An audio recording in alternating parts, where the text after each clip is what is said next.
Okay, this is how you take artwork and put it in an Instagram ready size. Um, it's not very hard. What you have to do is first you open up GIMP. Here, I got GIMP up. And what you want to do is come up to File and create New. Click New, and it's going to bring up this little dialog box right here. So, mine defaults to this. Yours may be different, but what you want to do is change these parameters to be the same because Instagram wants a square. So width and height have to be the same. So I think that they can go up to 2500, maybe even bigger. I still use their default value, which is 1080 by 1080. So 1080 by 1080 pixels. The rest of this doesn't matter. Say OK. There you go. You got a box. This box is going to come up in whatever. See these two colors right here? This little box right there? Yep. The background, foreground.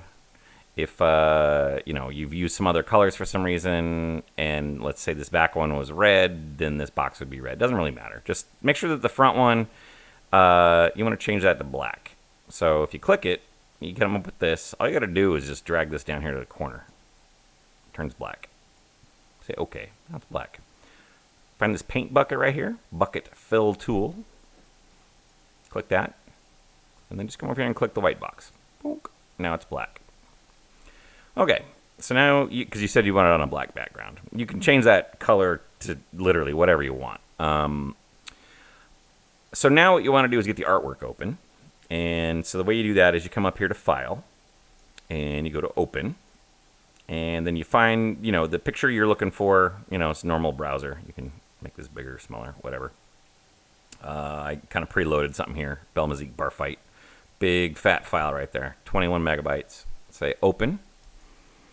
And it'll give you an option here. There we go. This doesn't matter really so much. It asks you want to convert or keep. I just keep it. As long as it's a JPEG or some sort of, normal image file format, then this will work. You might need to hit convert if it won't, but I've never run into that. So I think you'll be okay if you just say keep.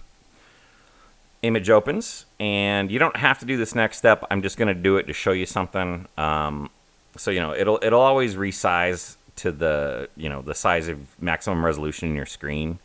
So what I would do is click the zoom tool, the little magnifying glass here.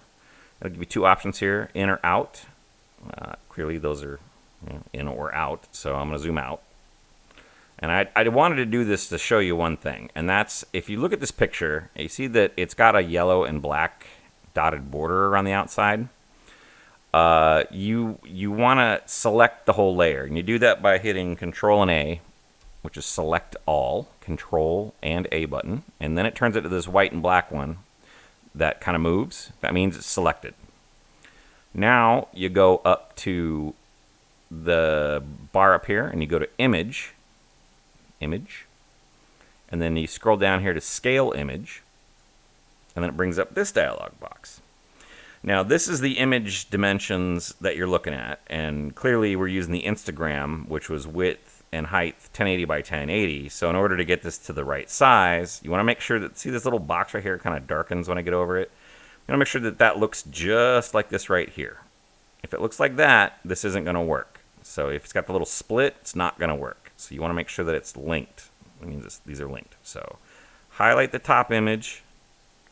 Change it, or not even so much the top. You want the bigger number. So if you've got a vertical picture, the height is obviously going to be bigger. So you want to change whatever the larger number is to the dimensions of your Instagram file. So in this case, it's 1080. So 1080. You only have to do it with one. As long as this is linked, it'll automatically calculate this value for you down here. So bam, 1080 by 720 is what's going to fit in there. So if this isn't clicked, you'll click 1080 and then this will stay the same. So you want to make sure that that's linked. It defaults to that, so unless you unclick it, it's going to be ready. So just troubleshooting a little bit there. So once these are right, once you hit 1080, click here, change to 720, click scale. Depending on your picture, those values will be different, and it shrinks it down. And you still see that it's selected. It's got the moving black and white dots. As long as that's still selected, which was Control A, Now you hit Control-C for copy, like any other program. And then GIMP keeps its tabs open right here. So this is the picture we're working on. This is the Instagram. Moving back and forth. If you've got a bunch of stuff open, they'll just line up there. Anyway, click on the Instagram. Control-V will paste it, and it'll always center it. So, bam, now it's centered. And that's pretty much how you do it. If you, for some reason, wanted to move it up or down, this little plus right here is the move tool, and you can just, move the picture around, do whatever you want to do. If you wanted to put it up there, and then, put like a title, right? So this is the text tool right here. Text A. Change the color. This will always default to these values here, so just change the color to whatever you want. Like this is your color spectrum. This is your hue and so forth. So if we want teal or whatever, you can click that there, and you can say hello. Once that's done, you want to save it. This is how you save it. File. Go up here to File, and you want to say Export. I think the default value is always PNG, but as long as it's PNG or JPEG, you're fine. PNG works just fine for Instagram, so just do that. Name it whatever you want. Let's call it bar fight. Oops. You don't have to put the dashes in. I just am doing that because I web code stuff.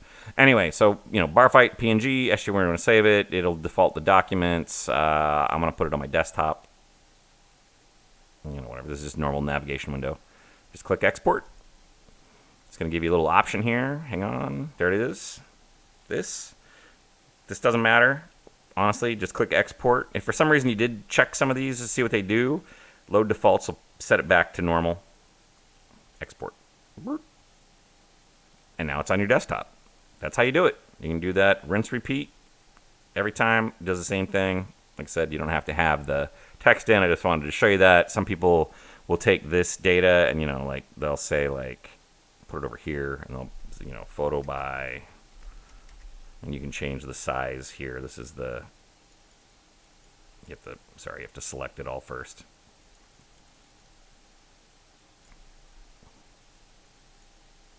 See, pretty simple. That's how you do it. Export. You're all set.